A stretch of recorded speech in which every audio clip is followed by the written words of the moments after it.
All right, so you're thinking about moving to Thornton and you want to know all the different things that might make you want to move here or even push you away from it.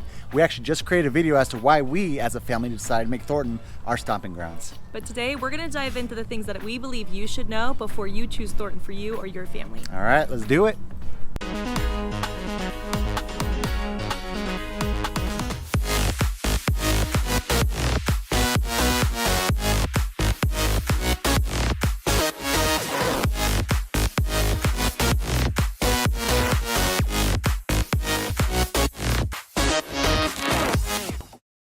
All right, welcome back to the channel. You're watching Living in Denver Metro North with your Colorado real estate family, Pete and Chelsea. Sweeney here, and I'm telling you right now, we got the funky fresh rhymes.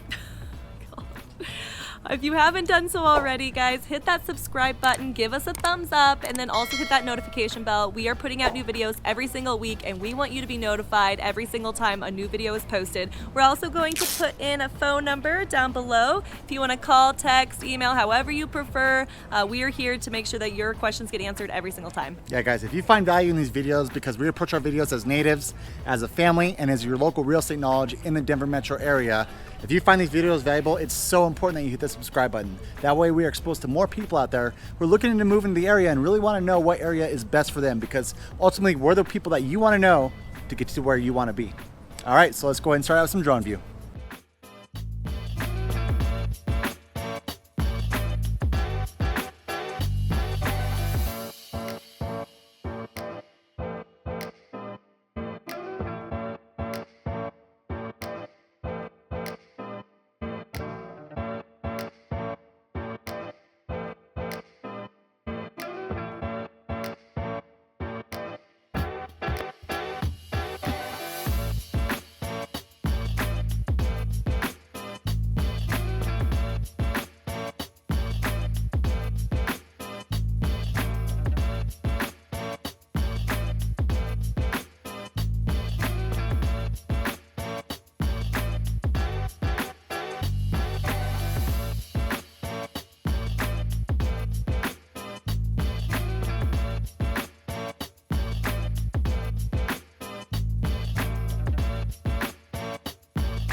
Okay, Peter and I have 7 things that we believe that you should know before choosing Thornton for you or your family. The first one we're going to start off with today is going to be how big Thornton actually is into its surrounding cities. So how big, or where does Thornton rank amongst all the other cities? Yeah, so Thornton is the 6th largest city in the state of Colorado, and that's actually a pretty big feat considering that it's larger than Boulder. That's crazy. I mean, Boulder, we all know that it's known nationwide. It's always known as kind of like the secondary to Denver, but when it comes to population, Thornton is ranked number 6. Yeah, and to think that, okay, obviously Denver, Fort Collins, Colorado Springs, like of course those are ahead Thornton, right? Aurora was one of them, but for Thornton to be that high up and Boulder to be below that, I honestly felt like that was pretty mind-blowing. I knew it was big. I knew it was going way further north. But I guess I just didn't realize how like high up on the ranking it really stood, you know? Yeah.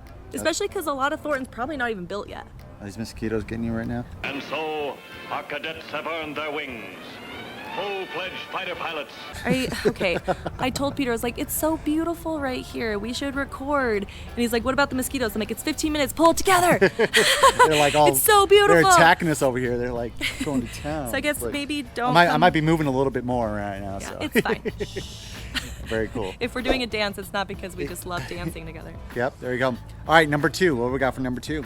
Number 2 is there's really no old town or city center. So the only like old town or city center that we actually have is in Eastlake. And to be honest with you, it's not that big of a deal. I don't even think most people would know or consider it kind of that city that are like little downtown. It's like a up and coming old town, right? So it had this kind of like old town feel, and now it's getting a lot more development and stuff that kind of grows it out a little bit. But outside of that, Thornton is just, you have all these different shopping centers that everyone can go to and such. But in our other videos, like we talked about, like Superior has a great one that's coming in and stuff. They have all these little small downtowns, or they have a little old town that you can kind of gather in. It has all the cool shops. Thornton doesn't have anything like that whatsoever. It's just these larger shopping centers come in, and like I said, you got the Top Golf and all that stuff. So with all that, it's more of a ultimate suburbia than it is your cutesy little small town type feel, I guess. But what we will say and what we kind of predict is going to happen, which leads us into our third thing that you need to know. We believe that with the light rail, that downtown kind of old town feel, I think it's coming. Well, yeah. I think and that's it's why the gonna grow station's right in there. Eastlake. Like, it's why it's in Eastlake, and that's why Eastlake is growing more, is because the station that's the northernmost right now in Thornton is right there in Eastlake. Yeah, so our third thing you need to know is that, the latest light rail is in Eastlake. So that is in Thornton. It's as north as it goes right now. So we do have access to downtown. You can just hop on the light rail and 30 minutes down to downtown. That's a big deal. It is huge. Longmont nothing north of Thornton has this light rail. So to be able to be this far north, a 30-minute drive from Thornton, just to kind of give you an idea, you would take I-25 south into Denver. And usually it about takes 35 minutes with, some light traffic. But being able to just jump down to the light rail in Eastlake. I mean, Eastlake is located kind of where in Thornton? What's the cross streets of So that? it's like 128th and York. And I know it's kind of, maybe we'll have a map pop up so we can kind of zoom in a little bit and stuff. But it's on 128th and York, so it's literally probably like a little bit more north, middle Thornton, right? But it's literally like smack dab, almost right in the middle, more to the north. Yeah, to have a light rail in Thornton is a pretty big deal. It took a while to get there, but we have it, and I think that's really important. Something that you absolutely need to know. And in our house where we're located at right now, we're getting a light rail station right down the street, which actually I didn't mention about why we moved to where we moved, but that's one of the main reasons, like the location. It's like having that light rail station is huge. If you want to go to DIA, go to the airport, now having to take a cab or Uber or even the toll, it's like, man, just go to that light rail station and shoot right over. So it's awesome not having to come back and having to pay those parking fees and stuff. Well, and let's talk about that for a second, because we used to, or we still do, I might have just gotten a mosquito bite on my forehead. We usually go to Park DIA, Park and Ride. One of the parkings, yeah. One of them. Anyways, regardless, we used to park there. It was awesome. It was pretty cheap. We would get like shuttle and go to the airport. It wasn't that big of a deal. Recently, to be honest with you, we have waited 45 minutes for the shuttle to come back and take us to our car. Oh, it so sucks. Would I pay more to take the light rail down and avoid? Absolutely. Oh, it's not even that. There's one time where we're taking our kids. We got a property down in gosh. Florida, and it's in the middle of winter, so it's freezing butt off, and we're just like standing in the cold. Yeah. The line is probably like a quarter mile long. It was horrible. And we've got, I don't know if you ever travel with kids, especially kids that are under the age of 5 years old, but you've got multiple car seats, multiple luggage, and you're sitting here trying to do your thing. And it just, I mean, that was We got horrible. passed up by shuttles because we had too much stuff. They're like, oh yeah, no car seat, this, that, no. Yeah, you won't fit. Sorry, they're like 4 people. We're like, yeah, we're 4 people, and they're like, Yeah. oh no, you can't get on here. It's So it's definitely a real thing. I mean, when you got younger kids like that and you're having to haul the car seats and everything on the airplane, it sucks. And that kind of having that light rail station, being able to just like toss it on, pull it off, and not have to worry about waiting for a bus. It's kind of cool. Well, and not to mention that Uber got really expensive. Yeah. They had a shortage, I'm sure, in drivers recently due to last year, and so it's been really expensive to use some of these alternative routes too. So anyways, long story short, we have the latest, most northern light rail station here in Thornton, and you can't beat that. No, So not at all. right, let's go into the fourth reason, or the fourth thing that you need to know before choosing Thornton, and that is there is all these new housing developments. Yep. So talk about that. Yeah, so I mean, we mentioned in our last video, like I said, I highly recommend go checking out why we decided to choose Thornton as our stomping grounds. Go check it out. But we talk about how like north of 120th is the newer part of Thornton, and with that you have all these brand new neighborhoods, which is awesome. Like I said, I mean, like we talked about, it's great having all that new area. But I've mentioned this in many videos prior to Commerce City, Westminster, I think I mentioned it. You have municipality bonds. So these builders, what they do is they come in and they build these brand new neighborhoods. They pull out a municipality bond, and then that's all turned into a metro tax district, which then goes on to the home buyer. So let's say if your property taxes are 0.1% or 0.7%, usually it's about double. It goes up to like 1.3, 1.4. So that's something to really look out for. If you're like, hey, I'm going to go live in Thornton and I'm going to move into a house and say, from new to like 5 years old is what you're really going to run into with those municipality bonds. It's something to check out. So it's like anytime I'm going out with a client and showing them Thornton properties, it's like, hey guys, I understand this is our price point at right now, but we really need to factor in the taxes if they're going to be double what we originally expected. So, yeah, I mean, it's something that, to be honest with you, really ticks us off. Yeah. I mean, for the price that we paid for our house with this extra, like being in the Metro Tax District, actually we could probably have a much more expensive house for what we're paying, and it's just real, and it's just something that you need to know. One thing too that I was just thinking about while you were talking about that is, remember that house that was in our that was listed in our neighborhood, and how the part of the text was like incorrect about that? It was like, well, that's just because it's not recorded yet. So like when your house is brand new, you're talking about like when it shows like a couple $1,000s. So sometimes, like say if you're looking at records and the house is less than a year old, then it's going to show the taxes for the property for just the land. It doesn't show the brand new, developed version of what those taxes might look like. So but that's something to why, really keep an eye out for too in the public records. And like I said, it's just kind of digging in. When we dig in with our clients, it's like, hey guys, this doesn't look right. Let's dig in and figure out why that is. And it might just be because that's showing the property taxes for the land only, not the development land with the new house on it. and think about that. I mean, if you're looking at what it says, maybe it anticipated, I don't know, like $3,000 or whatever, and it's really going to be $8,000.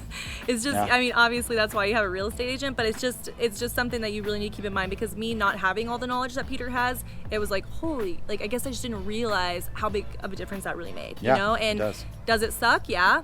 But you can anticipate it if you know, like if your real estate agent knows to look for those things, and like if they look into that and they make sure that's, you know, could just anticipate what that's going to look like so that you can adjust your cost accordingly, you know? So, okay, that leads us into, okay, we talked about how there's all these like new development, and in the last video that we did of why we chose Thornton, if you haven't seen it, go check it out. One of the things we talked about is there's a house for everyone, right? Because there's all these new developers, there is a house for everyone. And honestly, in the past, Thornton has always been kind of more single-family homes. Yep. So we're leading into our the thing you need to know, number 5, and that is that Thornton is changing. It is. Yes. We are really changing from single-family home to this new urban lifestyle, because we're getting into some more multi-use stuff, right? Well, multifamily, yeah, of course. I mean, Thornton is filling up, right? And I said with that, you know, they're trying to fit more people into a smaller amount of space. So perfect example is like right now we're near our development. There's a piece of land that's going to get developed into, and it was originally supposed to be single family homes. Well, just recently, the board with the city council with Thornton just recently passed a thing saying that they can now throw in multifamily use. So now we're looking at condos, even apartments, some single family, but more row homes, you know. And so Thornton's really kind of dived more into that, because guess what? They're starting to fill up on their land, and they're like, all right, how can we fit more people into this? So it's something to really look out for, because even though we do still have that single family, a lot more of that urbanized setting is really going in. We're seeing that everywhere. So like Peter and I will kind of keep track around our area, obviously, especially our neighborhood, about what these spaces that we know aren't just going to be open space, but will eventually be developed. We're looking into these proposed plans, right? And you get a little bit of mixed feeling about this new urban lifestyle. I will tell you personally, we can't wait to have something, as long as it's not too tall, right? At first they said they were gonna do like 3 stories, and then it was like 5. But regardless, like the biggest thing for us is we don't want it to block our view, but how nice is it gonna be to be able to have maybe a couple restaurants or a couple little, you know, things with condos all around it that we can also take advantage of. So it's not to say, like, some people love that, some people don't. It's a little bit 50-50. Like our neighbors down the street, they're like, oh my gosh, I didn't know this was gonna come in, blah, blah, blah, and they're not really for it. Me, I'm like, well, I could take the kids, I could walk over there, we can go like have a little local restaurant, or maybe a little like bar area or whatever. Oh God, okay, I just got bit bad. But regardless, it could be a good thing for people, it could be a bad thing for people, but we are seeing a lot more of it. Well, and then here's another thing. This is why it's so important to have a local professional in the area to kind of tell you this, because the last thing you want to know, and actually I've seen this so many times with my clients where they move in somewhere and they're like, well, shoot, I know this was going in, or that was going in, and so it's like trying to disclose as much as possible to them and be like, hey, guess what? You decide to move in there and there's Topgolf going in right there. Yeah. Right? And so really being able to educate, and that's what we're trying to do is educate our clients. It's like, okay, yeah, it's great that you're next to an open space, but here's the development that's going to be happening here in a couple of years. So really informing you on that. We've had that in our neighborhood even. Yeah. We'll all get together with the neighbors and they're saying, you know, oh, I didn't know. And we're like, how? Okay, well, that's been, you know, proposed for a long time. Like part of the reasons we like to move into certain areas is obviously we always look at equity. You know, we're investors. We're always trying to think about how we can, you know, kind of build our lives in that way. And, you know, we knew that Topgolf was going in. We knew that IKEA was coming in, and we know that that'll increase the value of the house. However, people who are using this as long-term, maybe that's their forever home, that might not be as desirable to them if they, you know, especially because a lot of people moved to Thornton for a while because it was kind of outside of, like, it was kind of out there. Yeah. You know, so anyways, long story short, you know, it is starting to change. We're getting some more urban lifestyle. It might be for you, it might not be for you. So just make sure that you have somebody that can kind of update you on what that area is doing. A local agent will know that. So that's why it's so important. And we stress that all day, every day. So, okay, going into 6. So the 6th thing that you need to know is water costs. So in one of our other videos, we were talking about utilities and what it costs, or it's the Northglenn, what it costs to own a home in Northglenn, and that you need to always look into additional costs on top of your mortgage. And one of them is water. Water in Thornton is actually super high. Yeah, it's pretty expensive. You know, when we're looking at Westminster and Northglenn, you know, they're a little... Broomfield's really cheap. Yeah, it was like the lowest on the list. So we're popping up a picture right here now about just the two comparisons from 2017 to 2021. And if you look at it, 2017, Thornton's like at the top of the list almost, and you know, barely going down by 2021. So it's just something to consider. Why is it so much more expensive? I don't really know. But regardless, it's something that you need to know is that water prices are pretty high in Thornton. So the other thing to know about water, let's be like fully transparent. I don't think Thornton water tastes very good, and everyone who comes to our house hates our water. It's so bad. Like, why does it taste so bad? I don't know. Okay, so we didn't know it tastes that bad. Yeah. Until we got so people were like, oh, your water tastes like crap, and we were like, oh, well, that's pretty terrible. Yeah. And so then we got like, how many water different filter was I had a whole house water filter that I threw in, and we had a reverse osmosis water system, and people are just like, your water tastes like crap. It's just like, they're like, nobody would drink water at our house. Like, we loved to host, and they didn't even feel comfortable drinking our, like, what? Anyways, we did end up getting like a fridge, like alkaline, blah, blah, I don't know. Yeah, so I was at a networking event one time, and I met this engineer who worked at a water treatment facility with the city of Thornton, and I was like, hey, so what's up with the water? And he's like, I don't know. It meets all the standards based on the pH levels and all this stuff and all the chemicals. And I'm like, have you ever actually had a glass of Thornton's water? Because it's definitely not the best. And he couldn't answer my question. He just kept going into the science about how filtered it is and all that crap. But it's not the best water. Yeah, for being so expensive, it should freaking taste good. Yeah, you'd think so. I don't know. Anyways, guess get bottled water or some kind of filtration system. Okay, so that leads us into the last thing that we think you should know and is very, very important to me, which is the schools. Okay, what is it rated overall? So on niche.com, it's rated a B, right? Not bad. And of course, like I said, with that, you have schools in certain areas that are rated different and stuff like that. Here's the biggest thing that you guys really need to know is just because you have that grade in place doesn't really mean everything about that school. Like some of the stuff that they throw in there, like the food. Okay, so say you have a D on food, but the school overall is an A, it's going to drop you down to a B. And it's like, so it's really kind of digging in and figuring out what area you want to be in with that, why schools are rated the way they are, and then, you know, kind of what's important to you. Us personally, like I said, our kids, we have a 2-year-old and almost 2-year-old. Almost 2-year-old and a 4-year-old. And we're going to go out and actually like talk with these schools, figure out what's good for us, what kind of curriculum they have. That's the most important part. We could throw you a grade all day long, but what's the most important to you that you want? What are the values that you want taught? Do you want the Pledge of Allegiance said in school every single morning? So like I said, there's different preferences. We could throw you a grade, but it's just seriously just throwing up on the wall and seeing what sticks, right? Yeah.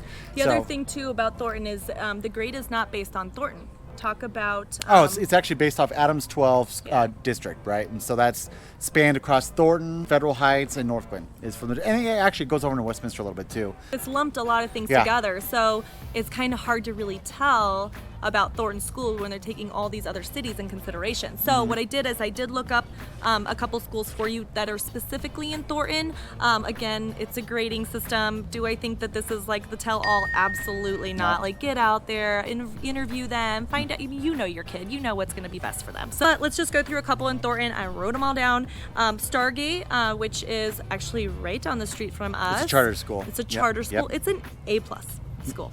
So I don't know. I don't know if that's really good or not. I mean, I know that that's the highest you can get in a rating, so definitely intrigues me to go over there. Then we have Silver Creek. That's the elementary school. It's an A-. We have Rocky Top. Is that the junior high? It's a middle school. Oh, middle school. Yeah. I don't know what they call it. Do they call it junior high anymore? They change it all the time. Is that a thing?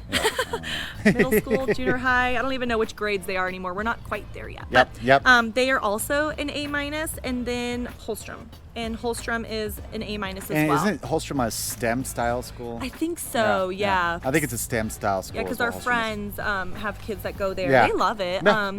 But yeah, I think it's STEM. So all All of of Adams 12 is a B. Yeah.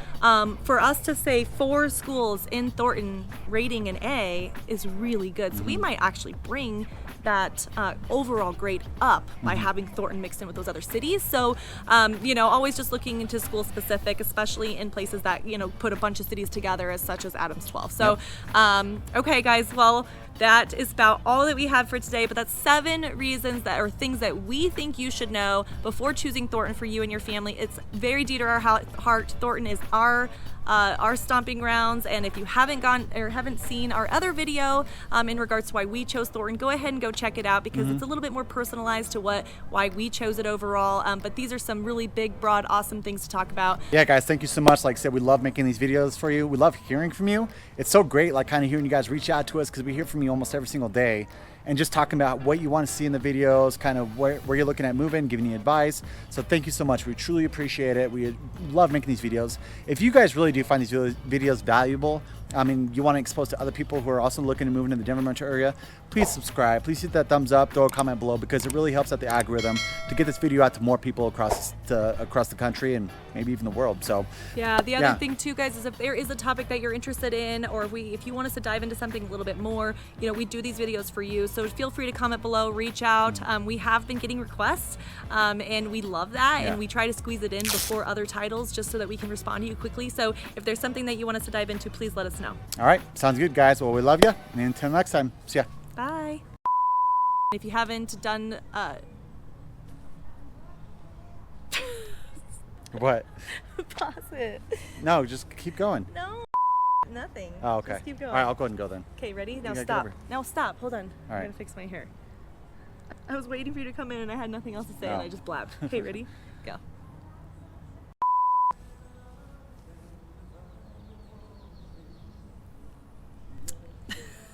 All right, you ready?